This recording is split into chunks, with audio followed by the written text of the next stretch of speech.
Hello and welcome back to the Opener Sorcery. It's Devi, and today we are going to be covering mirror magic or magic mirrors. I know we covered scrying a little bit, but this one is going to go more in depth of usages of mirrors as a whole. So first, I kind of want to go into the old wives' tale of if you break a mirror, that's 7 years bad luck. So one, we're going to come from the practical side, right? So practical side being back in the day, mirrors were backed with silver, right? So because they were backed with silver, that's expensive as fuck. So you broke it. You couldn't afford to buy a new one because mirrors were at a premium. And then also, there was belief that because the mirror reflected your image back, that it was capturing a piece of your soul. So in a sense, kind of like that Aborigine belief of photographs, right? Capturing your soul. It's the same thing. The fact that a mirror could shatter could mean shattering your soul. More so, I see it as that shit was expensive and you couldn't afford another one. And so you cursed yourself with 7 years of bad luck because you just broke something so expensive.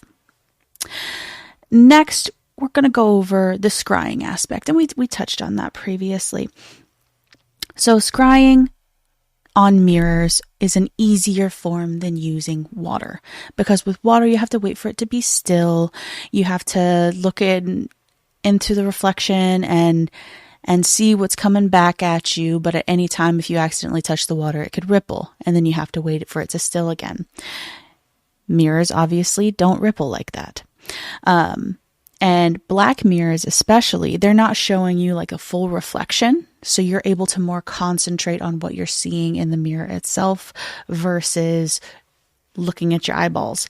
Now, personally, I do not like scrying. I do not like looking in any sort of reflective surface in darkness or in candlelight or anything of that sort. Much because things become too clear to me in mirrors, and I have seen too many things just that were not of this world. And that I'm actually going to go into accessing other realms. So mirrors can be seen as portals because they are a reflection of what you're seeing, but they're also reversed, right?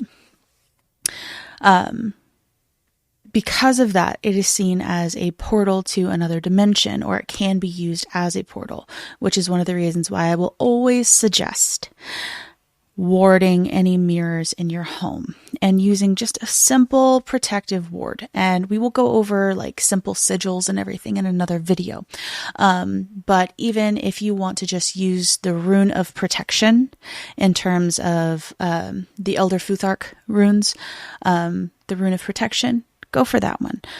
Put it in salt water, put it in holy oil, put it in like a blessed protection oil on the mirror, let it charge or dry or whatnot for a couple of days and then wipe it clean.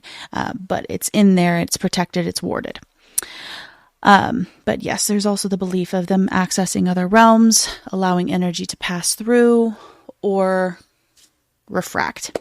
And there we go through amplification. So adding mirrors into your spell work, because it is reflecting, like I said, it could be like doubling your spell work if you use a mirror inside of it. Now, there's many different ways to do this. I've seen it to where people are charging a mirror under the moon and then using that during spell work. Or they're just kind of doing the spell work into the mirror itself, or they're working with the mirror for a set amount of time and kind of charging it with their own energy. Almost like if you go into a hospital and you're donating blood to the hospital before a surgery so they can stockpile it back for you just in case you need it. So you're just kind of doubling your energy. You're putting it into the mirror itself. Then we have banishing or warding. So banishing energies, reflecting it back at whomever is putting that energy to you. That I'm rubber, you're glue kind of thing, right? But in this, it's almost like somebody is shining this flashlight at you, and you're holding up a mirror, and that light is just refracting off of that mirror and bouncing back at the person. We know a good return to sender spell, right? Mirrors are really good for those. So they're really good for warding, making sure that nothing can get into your space, and anything that comes into your space that you do not want is able to be reflected back at whomever sent it. Then, mirrors, get creative with it. Much like magnets were used back in the time of, the rise of ancient Rome and Egypt, and Greece.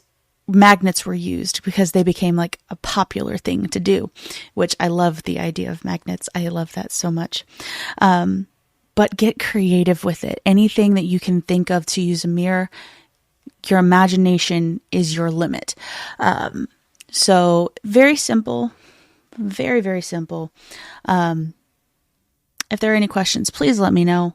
I'll do my best to answer them. But this is Devi on the Open Resourcery, and you guys have a wonderful night.